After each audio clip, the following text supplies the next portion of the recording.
Assalamu alaikum everyone. Welcome to the lecture 6 of Enzymology. I am Hina from Biochemistry Club.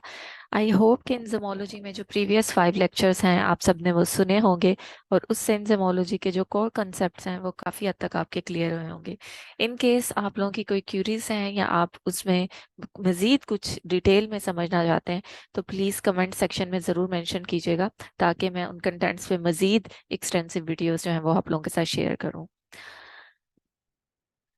Okay आज का जो हमारा lecture है this is about classification of enzymes और just like the other organic compounds enzymes की classification में भी जो प्रीवियसली जो सबसे मेजर चैलेंजेस थे वो ऑब्वियसली इनके ट्राइवल नेम्स थे because just like other organic compounds enzymes को भी इनिशियली उनके सोर्स या फिर जिस साइंटिस्ट ने उनको डिस्कवर किया है उस साइंटिस्ट के नेम के आफ्टर उनको जो है वो नेम किया जाता था. बट डेफिनेटली जैसे जैसे नंबर ऑफ एंजाइम्स जो नोन थे उनके नंबर में इजाफा होता गया तो उन एंजाइम्स की क्लासिफिकेशन का ये जो ट्राइवल मेथड था ये इनइफेक्टिव मेथड बन गया बिकॉज डेफिनेटली इस मेथड से आप limited number of compounds limited number of enzymes को तो हैंडल कर सकते हो बट डेफिनेटली जब नंबर ऑफ एंजाइम्स इंक्रीज होता जाएगा तो you have to use the systematic nomenclature जिसके according throughout the world जहां पे भी वो एंजाइम यूज हो रहा है उसके लिए एक ही पेक्यूलियर नेम जो है वो यूज किया जाए. So considering this thing in mind, enzymes की systematic nomenclature present की International Union of Biochemistry and Molecular Biology. And according to this nomenclature, किसी भी enzyme का जो systematic name है, उस systematic name में the type of the substrate जिसके ऊपर वो chemical reaction catalyze करा रहा है वो and the type of the chemical reaction जो वो catalyze कराएगा इन दोनों की information add होनी चाहिए. Yani, complete name of enzyme is the combination of the name of substrate and the type of chemical reaction that particular enzyme is catalyzing. For example lactate dehydrogenase ये name आपको represent कर रहा है कि enzyme will use lactate as a substrate and the mechanism of action will be dehydrogenation which is a type of oxidation reduction reaction.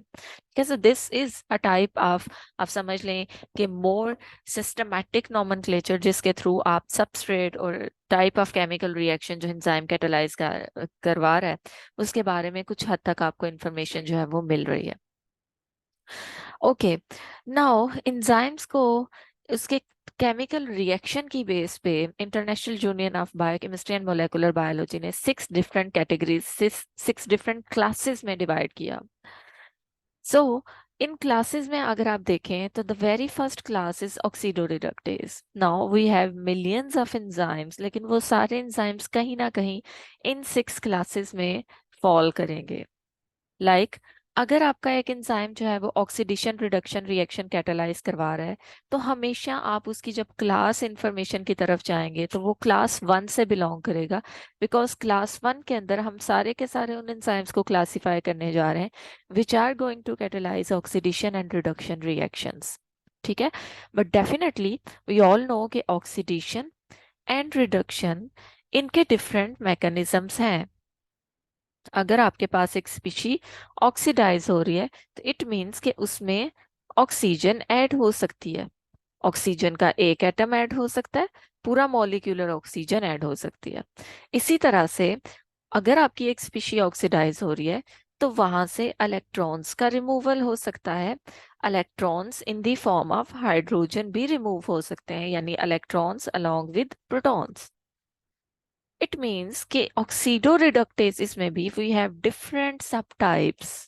ठीक है ये तो मैंने सिर्फ आपको मैकेनिज्म की बेस पे बताया ना. उसके बाद ऑक्सीडोरिडक्टेसेस में आपके पास फर्दर सब क्लासेस आती हैं यानी एवरी क्लास हैज अ सब क्लास जिसमें आप ये देखते हैं कि फॉर एग्जांपल ऑक्सीडोरिडक्टेस में which is the functional group which is going to be oxidized or reduced. यानी क्या वो कार्बोनाइल फंक्शनल ग्रुप है, क्या वो अल्कोहल है, क्या वो एल्डिहाइड है, क्या वो कार्बोक्सिलिक एसिड है. सो ऑर्गेनिक कंपाउंड्स के अंदर डिफरेंट फंक्शनल ग्रुप्स में से कौन सा group oxidation reduction reaction catalyse करा रहा है उसकी बेस पे आप उसे फर्दर सब क्लासिफाई करते हैं. Then, depending upon the mechanism of oxidation and reduction reaction, every subclass has further subclass. तो आपने ये चीज अपने जहन में क्लियर रखनी है कि इस इन 6 क्लासेस का हरगिज ये मतलब नहीं कि we have 6 types of enzymes, we have 6 different enzymes, we have 6 classes of enzymes, and the millions of enzymes they will belong to the one of these 6 class. ठीक है, तो पहली जो क्लास है हमारे पास, दिस इज ऑक्सीडोरिडक्टेसेस। इस point को ध्यान में रखते हुए हम लोग मूव करते हैं टुवर्ड्स दिस स्लाइड, जिसमें आप लोगों के सामने एक class number, class name and class में जो पर्टिकुलर केमिकल रिएक्शन है जिसकी बेस पे आपने एंजाइम को इस क्लास में क्लासिफाई करना है, वो इन्फॉर्मेशन गिवन है। इसको सामने रखते हुए इंशाल्लाह हम जो नेक्स्ट स्लाइड्स हैं उनमें ऑक्सीडोरिडक्टेसेस को विद एग्जांपल स्टडी करेंगे। So as I have mentioned earlier कि ऑक्सीडोरिडक्टेसेस में आपके पास सारे के सारे वो एंजाइम्स आएंगे जो कि ऑक्सीडेशन या रिडक्शन रिएक्शंस कैटालाइज करवाते हैं। Now you can see here कि आपके पास एक एंजाइम है सक्सिनेट डिहाइड्रोजिनेज। ये एंजाइम टीसीए साइकिल में वर्क करता है, जहाँ पे इसका काम है कि ये one of the intermediate of TCA cycle succinate को उसकी ऑक्सीडाइज्ड फॉर्म फ्यूमारेट में कन्वर्ट करता है। नाउ इस एंजाइम का नेम आपको बता रहा है डिहाइड्रोजिनेज, कि यहाँ पे जो ऑक्सीडेशन एंड रिडक्शन का मैकेनिज्म होगा, this mechanism is removal of hydrogen. Dehydrogenation है ना, डिहाइड्रोजनेसिस एंजाइम्स डिहाइड्रोजनेशन करवाएंगे, विच मींस इसके सबस्ट्रेट में से मॉलिक्यूलर हाइड्रोजन को रिमूव करवाएंगे, 2 एटम्स ऑफ हाइड्रोजन को रिमूव कराएंगे और उसको ऑक्सीडाइज करा देंगे। सो यहाँ से आपने एक चीज ध्यान में रखनी है कि मेटाबॉलिक एंजाइम्स में जितने भी आपके डिहाइड्रोजनेसिस हैं, ये डिहाइड्रोजनेसिस कौन सी क्लास से बिलोंग करते हैं? ऑक्सीडोरिडक्टेसेस या क्लास नंबर 1। सो सुक्सिनेट डिहाइड्रोजिनेज सुक्सिनेट को कन्वर्ट करता है फ्यूमारेट में। किस तरह से? आप यहाँ पे देख सकते हैं कि सुक्सिनेट का स्ट्रक्चर एक 4 कार्बन कंपाउंड है, जिसमें टर्मिनल पोजीशंस पे आपको कार्बोक्सिलिक एसिड्स ग्रुप्स नजर आ रहे हैं और मिथाइलिन कार्बन्स आपको सेंट्रल 2 कार्बन्स जो हैं वो नजर आ रहे हैं। नाउ succinate dehydrogenase इन 2 सेंट्रल कार्बन्स में से 1 1 एटम ऑफ हाइड्रोजन को रिमूव करता है in the form of molecular hydrogen. इसको मैं इस तरह से लिख देती हूँ कि succinate dehydrogenase will remove 1 molecule of hydrogen from succinate, as a result of which these 2 carbon atoms they will make double bond। definitely इनकी valencies disturb होंगी, तो in order to compensate the loss of bonds, ये आपस में क्या कर लेंगे? Double bond formation करेंगे। सो बाय दिस मीन्स सुक्सिनेट ऑक्सीडाइज हो जाएगी into फ्यूमारेट।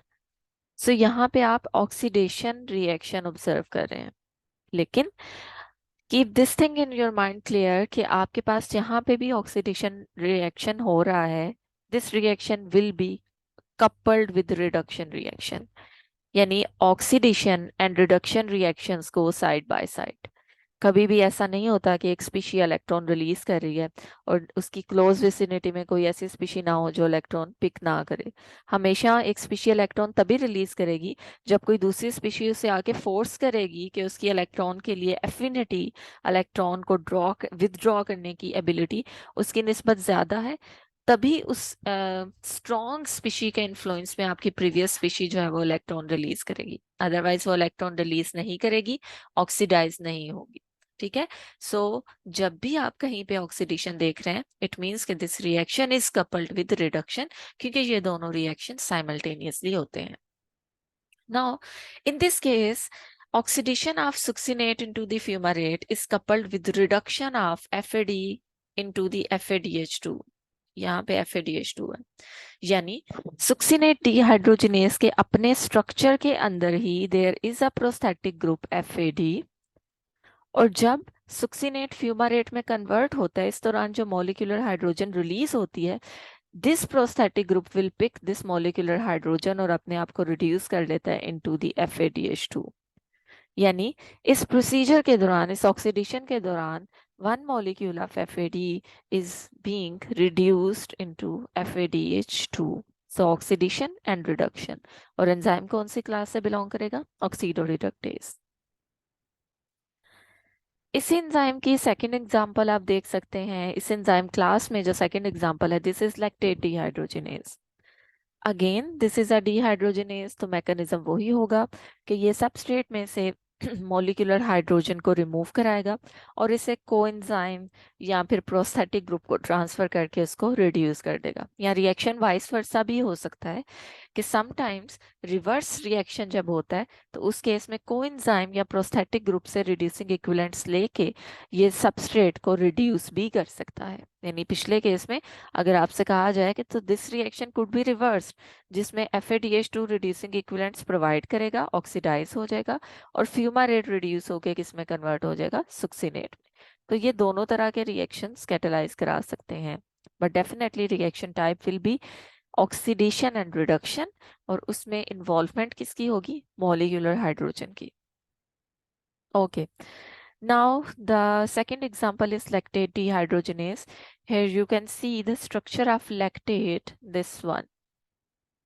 Lactate is the reduced form of pyruvate. I think आप सबको fermentation का आइडिया होगा कि फर्मेंटेशन के दौरान आपका जो पायरोवेट है वो अपनी रिड्यूस फॉर्म यानी लैक्टेट में कन्वर्ट हो जाता है in order to regenerate NAD+। But यहाँ पे हम रिएक्शन को ऑपोजिट डायरेक्शन में देख रहे हैं, from the conversion of lactate to pyruvate. So here you can see lactate is a 3 carbon compound and central carbon पे आप ऑब्जर्व कर रहे हैं, sorry, there is a hydrogen atom and one hydroxyl group. Now when lactate dehydrogenase will act on lactate तो definitely इसमें से molecular hydrogen remove होगी, और molecular hydrogen के जो components हैं उसमें से एक hydrogen atom वो है जो ऑक्सीजन के साथ attached है and second hydrogen is this. ठीक है, सो डेफिनेटली जब यहाँ से हाइड्रोजन रिमूव होगा तो कार्बन ने जो पहले हाइड्रोजन के साथ बॉन्ड बनाया था वो भी ब्रेक हो जाएगा, और दूसरी तरफ ऑक्सीजन का जो हाइड्रोजन के साथ बॉन्ड है वो भी ब्रेक हो जाएगा। इट मीन्स कि एक वैलेंसी कार्बन की डिस्टर्ब हुई है और एक वैलेंसी किसकी डिस्टर्ब हुई है, ऑक्सीजन की। So they will make a double bond. ठीक है, सो after the removal of molecular hydrogen, the central carbon of lactate is oxidized to pyruvate। ठीक है, इस तरह से आपके पास जो स्ट्रक्चर आता है, this is pyruvate and pyruvate is oxidised form of lactates. So ये आपके पास ऑक्सीडेशन है। नाउ लैक्टेट को पायरोवेट में कन्वर्ट करने के दौरान आपने ऑब्जर्व किया कि मॉलिक्यूलर हाइड्रोजन रिमूव हुई है। So there must be a species जो उस मॉलिक्यूलर हाइड्रोजन को एक्सेप्ट करे। सो लैक्टेट डिहाइड्रोजनेज के साथ एक कोएंजाइम प्रेजेंट होता है which is NAD+, and this coenzyme is hydride ion acceptor. पिछले केस में तो आपने FAD के बारे में पढ़ा था ना, FAD एक कंप्लीट हाइड्रोजन एटम को एक्सेप्ट करता है। अगर एक हाइड्रोजन एटम है तो FADH में कन्वर्ट हो जाता है, and if there are 2 hydrogen atoms तो FADH2 में कन्वर्ट हो जाता है। बट इसके कंपैरिजन में NAD+ is hydride ion acceptor. Hydride ion acceptor का मतलब है कि कंप्लीट मॉलिक्यूलर हाइड्रोजन को एक्सेप्ट नहीं करता, उसमें से सिर्फ हाइड्राइड आयन को एक्सेप्ट करता है। Now what is hydride ion? One molecule of hydrogen is actually the combination of 2 hydrogen atom, and one hydrogen atom is a combination of 1 electron and 1 proton. Now 1 electron and 1 proton makes a neutral hydrogen atom जिस पे कोई charge नहीं है। But if this hydrogen atom accept an additional electron, तो ये जो combination है this is hydride ion जिसमें इस हाइड्रोजन एटम के ऊपर माइनस चार्ज आ जाता है। बिल्कुल उसी तरह अगर आप इस हाइड्रोजन एटम में से एक इलेक्ट्रॉन निकाल दें, जैसे this is the hydrogen atom which is combination of 1 electron and 1 proton, लेकिन अगर ये इलेक्ट्रॉन रिलीज कर दे तो हाइड्रोजन पे प्लस चार्ज आ जाएगा and this will become proton. Hydrogen atom किस में कन्वर्ट हो जाएगा, प्रोटॉन में। इसी तरह से अगर आप इस हाइड्रोजन एटम में जहाँ पे पहले 1 इलेक्ट्रॉन और 1 प्रोटॉन था एक एडिशनल इलेक्ट्रॉन ऐड कर दें तो this will be converted into hydride ion, और इस पे नेट चार्ज क्या आ जाएगा, माइनस। सो इस मॉलिक्यूलर हाइड्रोजन जो इस एंजाइम ने रिमूव कराई है, इस मॉलिक्यूलर हाइड्रोजन को रिमूव करा के एंजाइम के पास 2 इलेक्ट्रॉन्स एंड 2 प्रोटॉन्स थे। अब ये करता क्या है कि एक प्रोटॉन की बजाय बाकी जो आपके पास स्ट्रक्चर है जिसमें you have 2 electrons and 1 proton which is equivalent to hydride ion, hydride ion Na++ accept कर लेता है, और पीछे बचने वाला जो एक प्रोटॉन है, ये proton as it is medium में रिलीज हो जाता है। डेट्स वाई आप Na को हमेशा NaDH+ प्रोटॉन लिखते हैं, उसे कभी भी NaDH2 नहीं लिखा जाता, बिकॉज Na++ हाइड्रोजन एटम को एक्सेप्ट नहीं करता, it accept hydride ion which is a combination of 2 electrons and 1 proton। ठीक है। Third enzyme from this class is oxidases। ये बच्चों डिफरेंट टाइप्स ऑफ ऑक्सीडोरिडक्टेसेस हैं जो मैं आप लोगों के सामने डिस्कस कर रही हूँ, और इनको यहाँ पे मेंशन करने का मकसद सिर्फ आप लोगों को ये बताना है कि ऑक्सीडोरिडक्टेसेस में सारे के सारे वो एंजाइम्स आएंगे जो ऑक्सीडेशन और रिडक्शन रिएक्शन कैटालाइज कराते हैं, चाहे उनका ऑक्सीडेशन रिडक्शन रिएक्शन कैटालाइज कराने का मैकेनिज्म कोई सा भी हो।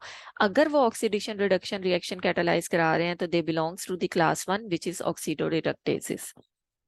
ठीक है। डिहाइड्रोजिनेसिस के बाद बच्चों हमारे पास जो सेकंड टाइप ऑफ एंजाइम्स जो इस क्लास से बिलोंग करेंगे, these are ऑक्सीडेसिस।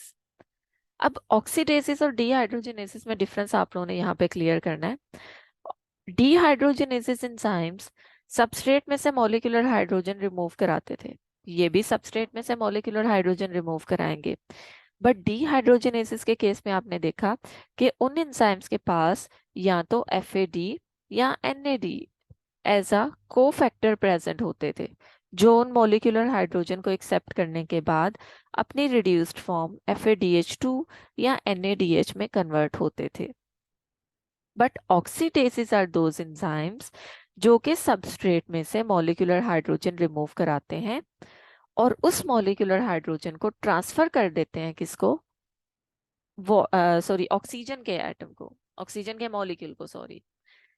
And these are the reactions जिनकी बाई प्रोडक्ट में आपके पास H2O2 प्रोडक्ट बनती है, हाइड्रोजन पेरोक्साइड बनता है।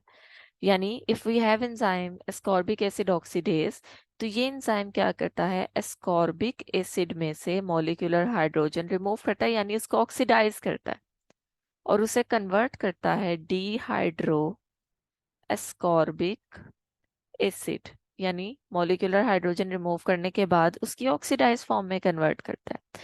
एंड द मॉलिक्यूलर हाइड्रोजन जो यहाँ से रिमूव होगा, ये ऑक्सीजन को ट्रांसफर करके H2O2 में कन्वर्ट होगा, जिसे फिर आगे पर ऑक्सीडेसिस या कैटालिसिस एंजाइम्स जो है वो न्यूट्रल ऑक्सीजन स्पीशीज के अंदर कन्वर्ट करते हैं, बिकॉज H2O2 और the peroxide of oxygen they are highly reactive. ठीक है। बट ये एंजाइम्स जो हैं ये भी ऑक्सीडोरिडक्टेसेस क्लास से बिलोंग करेंगे। नाउ यहाँ पे भी आप देख सकते हैं कि आपके पास जो है वो एरोबिक डिहाइड्रोजिनेसिस या ऑक्सीडेसिस, ये इसी मैकेनिज्म के थ्रू एक्ट करते हैं जो मैं ऑलरेडी आप लोगों के सामने डिस्कस कर चुकी हूँ। देन बच्चों एंजाइम्स आते हैं oxygenases. Now oxygenases are somewhat different from oxidases. Oxidases में तो आपने ये देखा कि एंजाइम सबस्ट्रेट में से मॉलिक्यूलर हाइड्रोजन रिमूव करके मॉलिक्यूलर ऑक्सीजन में वो हाइड्रोजन ऐड करवाता था। बट ऑक्सीजनेसिस आर द एंजाइम्स जो कि सबस्ट्रेट के स्ट्रक्चर में ऑक्सीजन के एटम्स को इंट्रोड्यूस करवाते हैं। यानी इस केस में if we have a substrate, तो सबस्ट्रेट में से मॉलिक्यूलर हाइड्रोजन रिमूव कराने के बजाय उसमें ऑक्सीजन ऐड करेंगे। ऑक्सीजन का एक एटम भी ऐड करवाया जा सकता है if the oxygenase is mono oxygenase, और अगर आपका ऑक्सीजनेज डाई ऑक्सीजनेज है तो ऑक्सीजन के दोनों एटम्स को सबस्ट्रेट के अंदर ऐड करवा के इसको ऑक्सीडाइज करवाते हैं। ठीक है। सो इस तरह के एंजाइम्स भी आपकी ऑक्सीडेशन एंड रिडक्शन रिएक्शंस करवा रहे हैं, और ये एंजाइम्स भी आपके जो है वो ऑक्सीडोरिडक्टेसेस कहलाएंगे। Okay, after oxidoreductases, the second enzyme class is transferases.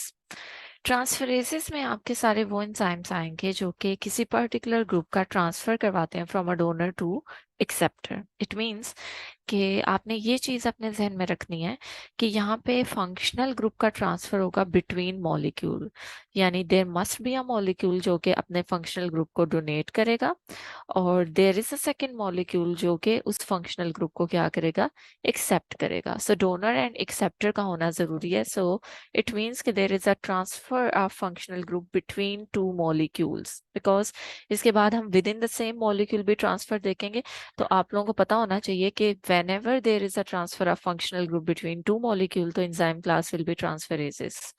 ठीक है. Now the type of functional group which is going to be transferred, आपके पास transferases की different types हैं. Like if we have kinases, तो kinases phosphate group को transfer करवाते हैं. जैसे suppose the very first enzyme of glycolysis is hexokinase, जो कि ग्लूकोज को उसकी phosphorylated form glucose 6 phosphate में convert करता है. So this enzyme belongs to the class transferase because यहाँ पे ग्लूकोज फॉस्फोराइल ग्रुप को एक्सेप्ट करेगा और एटीपी अपना एक फॉस्फोराइल ग्रुप डोनेट करेगा. सो एटीपी इज डोनर, जो कि अपना टर्मिनल फॉस्फोराइल ग्रुप ट्रांसफर करके एडीपी में कन्वर्ट होगा, और ग्लूकोज इज एक्सेप्टर, जो कि उस फॉस्फेट ग्रुप को अपने 6 कार्बन के साथ अटैच कराता है. So this is acceptor. ठीक है. सो जितने भी काइनेसिस हैं वो या तो एटीपी से फॉस्फोराइल ग्रुप किसी सबस्ट्रेट को ट्रांसफर करवाते हैं, या देयर आर सम एंजाइम्स इनका रिएक्शन रिवर्स भी हो सकता है. दो हेक्सोकाइनेज का रिएक्शन रिवर्स नहीं, लेकिन वैसे आपको समझाने के लिए मैं ये बता देती हूँ कि समटाइम्स सबस्ट्रेट से फॉस्फोराइल ग्रुप एडीपी को ट्रांसफर करके एडीपी को कन्वर्ट करवाया जाता है एटीपी में. ठीक है. सो काइनेसिस या तो एटीपी से फॉस्फोराइल ग्रुप लेके सबस्ट्रेट को ट्रांसफर करवाते हैं, या सबस्ट्रेट से फॉस्फोराइल ग्रुप एडीपी को डोनेट करके एटीपी की प्रोडक्शन करवाते हैं, जैसे पायरोवेट काइनेज वगैरह, ये enzymes. Now, the second type of enzymes are second type of transferases are aminotransferases that transfer amino group from a donor to acceptor. Now, the aminotransferases and their reactions are well described in this diagram, where we have an amino acid. This is amino acid. You can see this is amino acid because here we have an amino group along with acidic group. And along with amino acid, we have keto acid because here we have a keto functional group along with carboxylic acid group. So aminotransferases usually catalyze a reaction between amino acid and keto acid. Now what they do, they transfer this amino group from amino acid to keto acid and transfer this keto group from keto acid to amino acid. As you can see कि यहाँ पे amino group donate होने के बाद और keto group के आने के बाद this 4 carbon aspartate which was previously an amino acid has been converted into oxaloacetate. Again the number of carbon atoms are same, लेकिन the second carbon which was previously aminated अब keto carbon में convert हो चुका है. So this structure which was previously an amino acid has now become a keto acid. ठीक है. So amino transferases amino acid से amino group keto acid को transfer करते हैं. So amino acid is amino group donor which will transfer its amino group to the keto acid, which is amino group acceptor. And after this reaction, amino acid will be converted into the keto acid. And this structure, which was previously a keto acid, after the acceptance of amino group, it will be converted into the corresponding amino acid.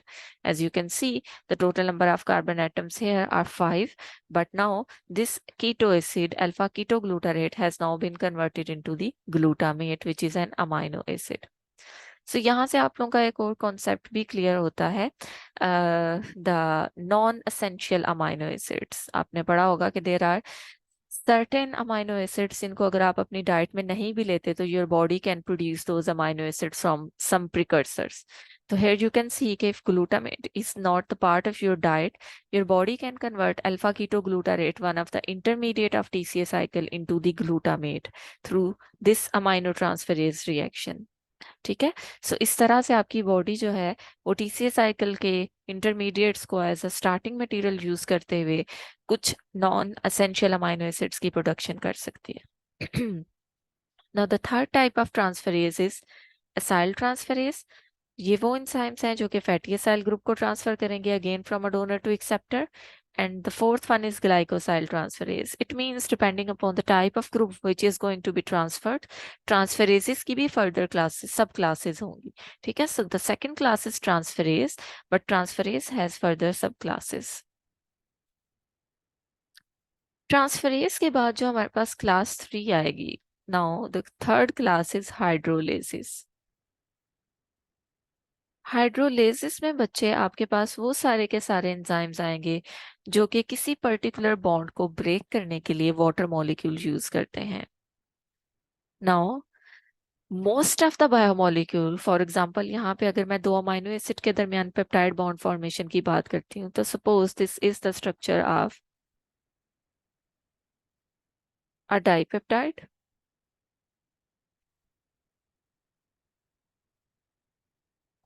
इसको थोड़ा सा हम side पे draw करते हैं ताकि ये dipeptide का स्ट्रक्चर कंप्लीटली ड्रॉ हो सके। So suppose I am going to draw the structure of a dipeptide alanine and glycine. So the first amino acid is alanine, NH2, and the second amino acid is suppose glycine, alpha carbon atom, hydrogen, R group, carboxylic acid group, and then amino group. Amino group का एक hydrogen यहाँ पे और एक यहाँ पे show करा देती हूँ। नाउ हमारी बॉडी में सबसे अबंडेंट जो बायोमोलिक्यूल हैं उनमें प्रोटीन्स जो हैं वो आती हैं।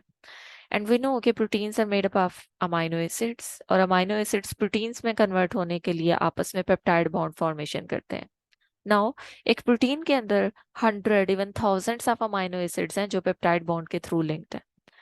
मैं यहाँ पे सिर्फ दो अमाइनो एसिड्स की एग्जांपल दे रही हूँ कि whenever the amino acids are going to make a peptide bond, there is an elimination of water molecule, जिसके बाद this central, this carboxylic acid carbon of previous amino acid alanine, ठीक है, it will make the bond with nitrogen atom of next amino acid. So during the formation of this peptide bond, this single peptide bond, एक water molecule release हुआ था। इसी तरह से आप carbohydrates में ग्लाइकोसिडिक बॉन्ड्स देखते हैं, डीएनए में फॉस्फोडाइस्टर बॉन्ड्स देखते हैं, इसी तरह से लिपिड्स में आप ईस्टर लिंकेजेस देखते हैं। तो all these linkages they are formed by this mechanism. इनकी फॉर्मेशन के दौरान कंडेंसेशन के मैकेनिज्म के थ्रू वाटर मॉलिक्यूल रिलीज होते हैं। नाउ वेन एवर आपकी बॉडी इन बायोमोलिक्यूल्स को ब्रेक करती है तो उसके लिए जिन एंजाइम्स को यूज करती है, दीज एंजाइम्स आर हाइड्रोलेसिस। और इन एंजाइम्स का क्या काम होता है कि इस पर्टिकुलर बॉन्ड को ब्रेक करने के लिए वाटर मॉलिक्यूल को यूज करते हैं और वाटर मॉलिक्यूल के ग्रुप्स को रिटर्न करते हैं टू द एटम्स जिन्होंने बॉन्ड फॉर्मेशन के दौरान जो ग्रुप रिलीज किया था। जैसे जब ये बॉन्ड ब्रेक होगा तो oxygen will get OH from water and nitrogen will get hydrogen from water, and by this means the elements of water will be added into this structure और आपका ये जो बॉन्ड है ये कंप्लीटली क्या हो जाएगा, ब्रेक हो जाएगा। यानी कार्बन और नाइट्रोजन के दरमियान बॉन्ड को ब्रेक करने के लिए आपको इन्हें वो ग्रुप्स रिटर्न करने हैं जो इन्होंने ड्यूरिंग कंडेंसेशन रिमूव किए थे। सो इस तरह के एंजाइम्स को जो कि किसी बॉन्ड को ब्रेक करने के लिए वाटर मॉलिक्यूल को यूज करते हैं, उन एंजाइम्स को कहा जाता है हाइड्रोलेसिस। और आपके जितने भी डाइजेस्टिव एंजाइम्स हैं ये सारे के सारे हाइड्रोलेस क्लास से बिलोंग करते हैं। इवन डाइजेस्टिव एंजाइम्स के अलावा भी प्रोटीन्स को डिग्रेड करने वाले, कार्बोहाइड्रेट्स को डिग्रेड करने वाले, डीएनए की जो एक स्ट्रैंड की बात करें, not hydrogen bonding, not the bonds between two strand, even एक जो सिंगल स्ट्रैंड है उसको अगर डिग्रेड किया जाएगा तो डेफिनेटली इसके लिए भी जो एंजाइम्स यूज होंगे they will be hydrolysis. Now यहाँ पे आप देख सकते हैं ईस्टरेजेस जो कि ईस्टर बॉन्ड को ब्रेक करेंगे, पेप्टिडेजेस, ग्लाइकोसाइडेजेस, ये सारे के सारे एंजाइम्स हाइड्रोलेस क्लास से बिलोंग करेंगे। Now the fourth class is lyase. और लाइएज में बच्चों आपके पास वो एंजाइम्स आते हैं जो कि कार्बन कार्बन बॉन्ड को, इसमें दो मैकेनिज्म्स हैं, ठीक है। फर्स्ट मैकेनिज्म इज, आप कह सकते हैं कि ये वो एंजाइम्स हैं जो कि कार्बन कार्बन बॉन्ड को ना सिर्फ कार्बन कार्बन बल्कि carbon nitrogen, carbon sulphur, carbon oxygen, यानी इन बॉन्ड्स को ब्रेक करते हैं। और बॉन्ड्स को ब्रेक करने के बाद जो प्रोडक्ट्स प्रोड्यूस करते हैं उन प्रोडक्ट्स में से किसी एक प्रोडक्ट में डबल बॉन्ड ऐड करवा देते हैं। यानी वो एंजाइम जो carbon carbon, carbon nitrogen, carbon sulphur या कार्बन ऑक्सीजन बॉन्ड को ब्रेक करने के बाद प्रोडक्ट में डबल बॉन्ड फॉर्मेशन करवाएं, दीज एंजाइम्स आर लाइसिस। या आप इसका रिवर्स कर सकते हैं कि these are the enzymes which makes carbon carbon, carbon nitrogen, carbon sulfur or carbon oxygen bond by using one double bond। यानी एक डबल बॉन्ड को यूज करते हुए, उस डबल बॉन्ड को न्यूट्रलाइज करते हुए, उस डबल बॉन्ड को ब्रेक करते हुए दो सबस्ट्रेट के दरमियान carbon carbon, carbon nitrogen, carbon sulphur या कार्बन ऑक्सीजन बॉन्ड बना सकते हैं। ठीक है, इसमें बच्चों हम एग्जांपल ले लेते हैं ग्लाइकोलिसिस के एक एंजाइम की। Let me add a blank slide, उसके बाद हम आगे चलते हैं।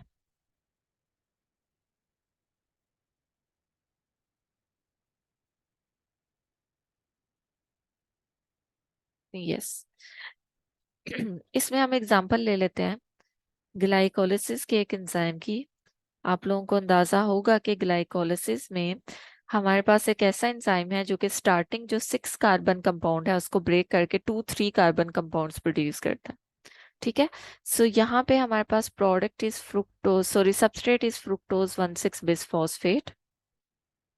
इट मीन्स कि इसके फर्स्ट और 6 कार्बन पे we have phosphoryl group because this is fructose. तो सेकंड कार्बन पे कार्बोनाइल कार्बन होगा।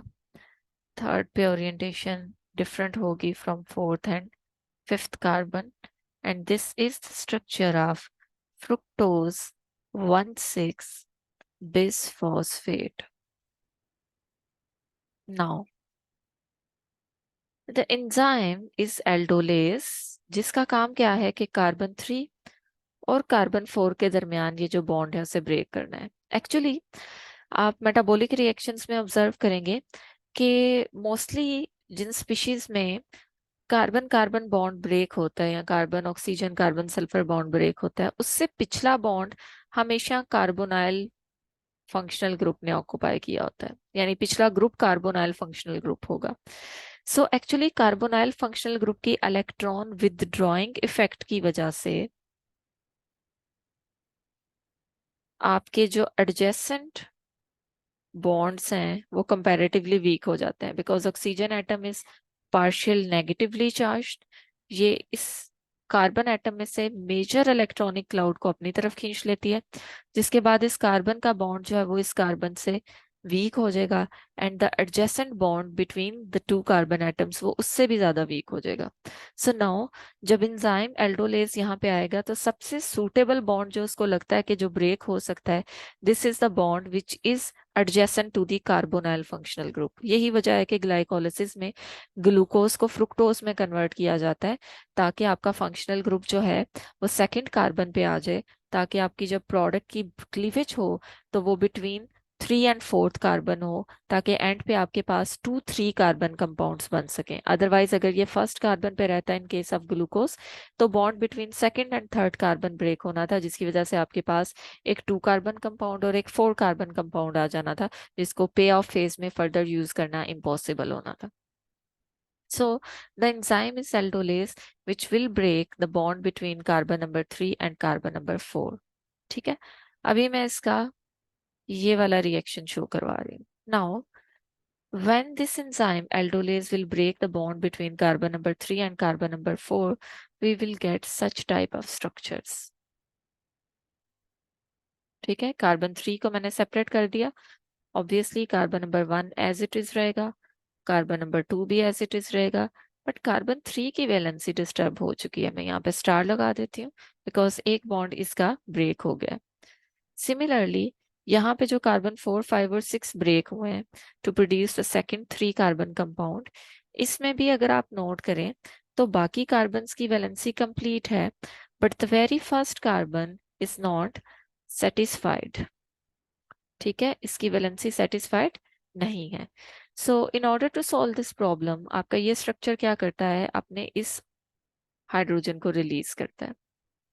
ठीक है, यहाँ से हाइड्रोजन रिलीज हुआ, आफ्टर दैट ये स्ट्रक्चर रीअरेंज होता है किस तरह से कि नाउ ऑक्सीजन की वैलेंसी भी डिस्टर्ब्ड है, कार्बन की वैलेंसी पहले से डिस्टर्ब थी, बट हाइड्रोजन के रिमूव होने के बाद ऑक्सीजन की वैलेंसी भी डिस्टर्ब हो गई। तो यहाँ पे कार्बन और ऑक्सीजन के दरमियान डबल बॉन्ड बन जाएगा, and we will get an aldo triose which is glyceraldehyde 3 phosphate. And this hydrogen atom जो कि स्ट्रक्चर से रिलीज हुआ है, this will be added here and this structure will be converted into dihydroxy acetone phosphate. ठीक है। सो इस तरह से ये वो एंजाइम्स जो कि कार्बन कार्बन बॉन्ड को ब्रेक करके प्रोडक्ट में डबल बॉन्ड इंट्रोड्यूस करें, इन एंजाइम्स को कहा जाता है कि they belong to the class lyase. अब इसी रिएक्शन का अगर रिवर्स कर लिया जाए, जो कि हम मोस्टली ऑब्जर्व करते हैं, ये रिएक्शन हमने ग्लाइकोलिसिस में देखा, और अब रिवर्स रिएक्शन हम मोस्टली ऑब्जर्व करते हैं कैल्विन साइकिल में, जहाँ पे आपके पास जो है वो डार्क रिएक्शन के बाद ट्रायोसिस बनती हैं। सो ग्लिसरल्डिहाइड 3 फॉस्फेट प्लांट के मेसोफिलिक सेल्स में प्रेजेंट होता है, डाईहाइड्रोक्सी एसीटोन फॉस्फेट प्रेजेंट होता है, और एंजाइम एल्डोलेज उस केस में रिएक्शन को रिवर्स डायरेक्शन में कैटालाइज कराता है, because in this case the concentrations of products is more. So definitely reaction backward direction में जाएगा, दोनों ट्रायोसिस मिलके हेक्सोस शुगर में कन्वर्ट होंगी। इस केस में क्या होता है कि in order to make a bond, आपका जो ग्लिसरल्डिहाइड 3 फॉस्फेट है, ये नॉर्मली जो ऑक्सीजन के साथ डबल बॉन्ड है, इस डबल बॉन्ड को ब्रेक करता है, जिसके बाद ऑक्सीजन और कार्बन की वैलेंसी डिस्टर्ब हो जाती है। सिमिलरली डाईहाइड्रोक्सी एसीटोन फॉस्फेट अपने इस terminal carbon which is not phosphorylated उसके साथ अटैच्ड एक हाइड्रोजन को रिमूव करता है, और इसकी वैलेंसी भी डिस्टर्ब हो जाती है। ठीक है। अब हमारे पास 3 स्ट्रक्चर्स ऐसे हैं जिनकी वैलेंसी इस टाइम पे डिस्टर्ब्ड है। ठीक है। इस केस में अगर आप नोट करें तो 1 carbon atom is here, 1 carbon atom is here and 1 oxygen atom. These 2 carbon atom will make carbon carbon bond, जिसके बाद इनकी वैलेंसी सेटिस्फाइड हो जाएगी, और जो पीछे एक प्रोटॉन अभी इस कार्बन एटम ने रिलीज किया था जो कि प्रीवियसली यहाँ पे प्रेजेंट था, दिस विल बी अटैच्ड है। तो इस तरह से आपका डाईहाइड्रोक्सी एसीटोन फॉस्फेट और ग्लिसरल्डिहाइड 3 फॉस्फेट वापस फ्रुक्टोज 1,6 बिस फॉस्फेट में भी कन्वर्ट हो सकते हैं। बट यहाँ पे आपने नोट किया है कि कार्बन कार्बन बॉन्ड को बनाने के लिए एक डबल बॉन्ड जो है वो सिंगल बॉन्ड में कन्वर्ट हुआ है। सो इस किस्म के एंजाइम्स को क्या कहा जाता है? लाइसिस।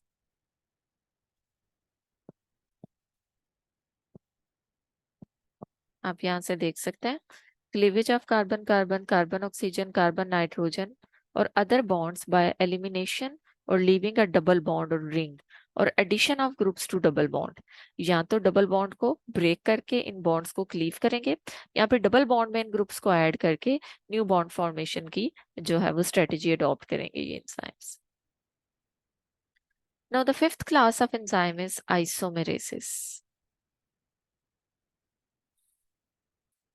बच्चों आइसोमेरेसिस को पढ़ते हुए आप लोगों ने ट्रांसफेरेसिस अपने जहन में क्लियर रखना है, बिकॉज यहाँ पे भी ट्रांसफर ऑफ फंक्शनल ग्रुप हम मोस्टली ऑब्जर्व करेंगे।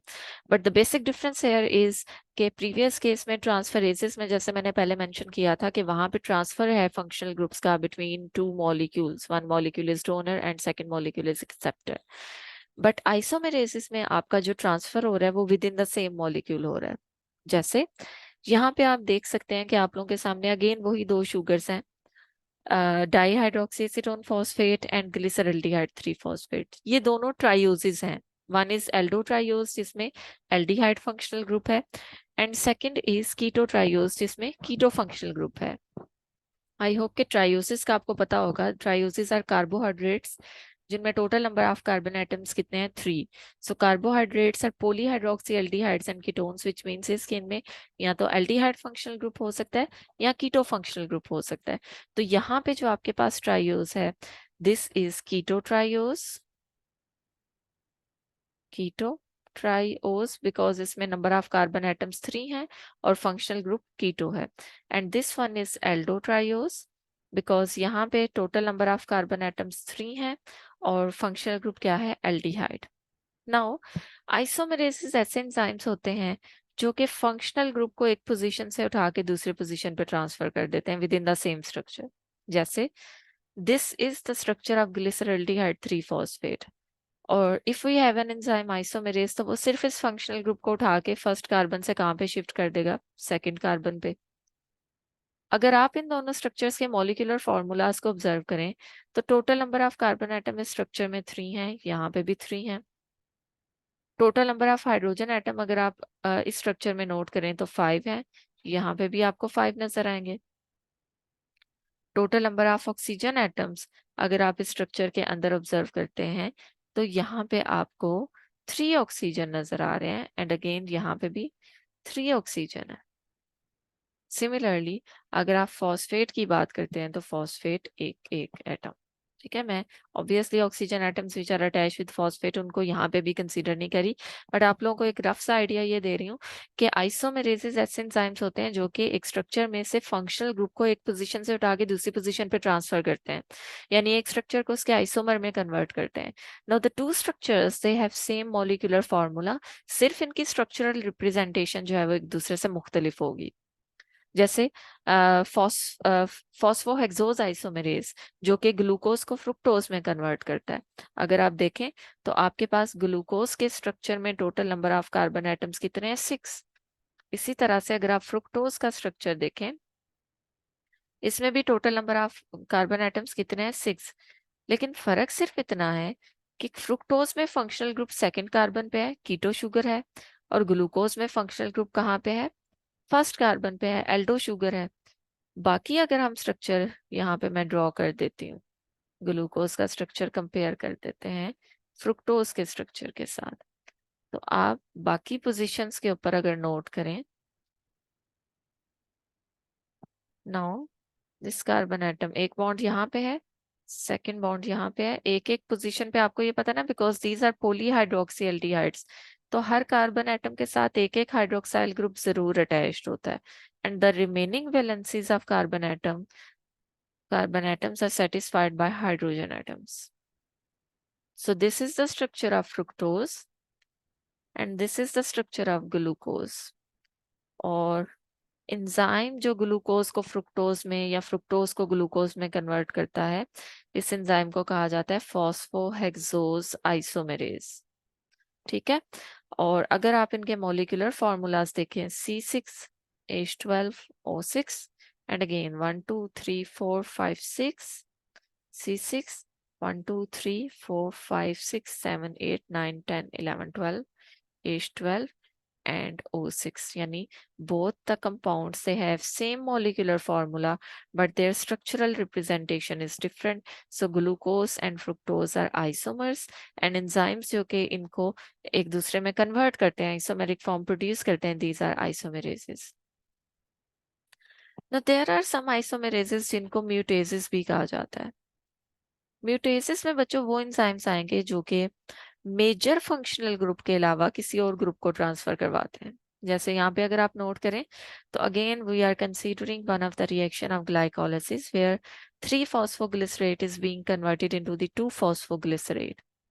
Now the major functional group is carboxylic acid functional group because these are acidic derivatives glycerates. Carboxylic acid group की पोजीशन 3 फॉस्फोग्लिसरेट में भी कार्बन 1 पे है और 2 फॉस्फोग्लिसरेट में भी कार्बन 1 पे है। There is no change in the position of this functional group, but आप नोट कर रहे हैं कि enzyme has change the position of phosphate from carbon number 3 to carbon number 2। So again अगर आप इनके मॉलिक्यूलर फॉर्मूलाज को नोट करें तो मॉलिक्यूलर फॉर्मूलाज आपके पास यहाँ पे सेम आएंगे, ठीक है। बाकी आप ऑक्सीजन फॉस्फेट भी कैलकुलेट कर सकते हैं, बट जो मेजर मॉलिक्यूलर फॉर्मूलाज हैं वो यहाँ पे सेम ही रहेंगे, दिस वन, ठीक है। 3 ऑक्सीजन एटम्स जो कि फॉस्फेट के साथ अटैच हैं और बाकी 3 मैंने कंसीडर कर लिए। सो ये दोनों स्ट्रक्चर्स भी एक दूसरे के आइसोमर्स हैं, बट यहाँ पे फंक्शनल ग्रुप का ट्रांसफर नहीं हो रहा, इस वजह से इसको डिफरेंशिएट करने के लिए इन आइसोमेरेसिस को म्यूटेसिस भी कहा जाता है। So mutases are also isomerases. Now the last class of enzyme is ligases, और ligases में बच्चों वो सारे के सारे enzymes आ जाते हैं जो कि carbon carbon carbon sulphur carbon oxygen carbon nitrogen bond formation के लिए एटीपी या किसी और हाई एनर्जी मॉलिक्यूल यानी किसी और न्यूक्लियोटाइड ट्राइफॉस्फेट को यूज करते हैं। एटीपी यूज कर सकते हैं, जीटीपी यूज कर सकते हैं, टीटीपी यूज कर सकते हैं, यानी कोई भी nucleotide triphosphate as a high energy compound use करेंगे और उसकी एनर्जी को हार्नेस करेंगे in order to make the bond between two different compounds. इसमें एग्जांपल आप देख सकते हैं पायरुवेट कार्बोक्सिलेज की, which is an enzyme of gluconeogenesis, जो कि पायरुवेट के इस मिथाइल कार्बन के ऊपर कार्बन डाइऑक्साइड को अटैच करवाता है। Now you can see here कि इस मिथाइल कार्बन के साथ कार्बन डाइऑक्साइड ऐड करवाने के लिए enzyme is using energy from ATP. So इस तरह के एंजाइम्स को रखा जाता है क्लास लाइगेजेस में। ठीक है, इसी तरह से डीएनए लाइगेज जो है वो भी इसी क्लास से बिलोंग करेगा, क्योंकि वो डीएनए सिंथेसिस के दौरान जो निक सीलिंग का प्रोसेस है उसको अकम्प्लिश करने के लिए एटीपी या high energy molecules. So thank you so much बच्चों, यहाँ तक आप लोगों का लेक्चर जो है वो एंड हुआ। इंशाल्लाह कमिंग जो इंजाइमोलॉजी के लेक्चर होगा वो फैक्टर्स पे होगा जो कि इंजाइम की वर्किंग को इफेक्ट करते हैं। सो स्टे ट्यून्ड, इंशाल्लाह जल्दी ही मैं उस लेक्चर की वीडियो जो है वो चैनल पे अपलोड करूंगी। Thank you so much, Allah Hafiz.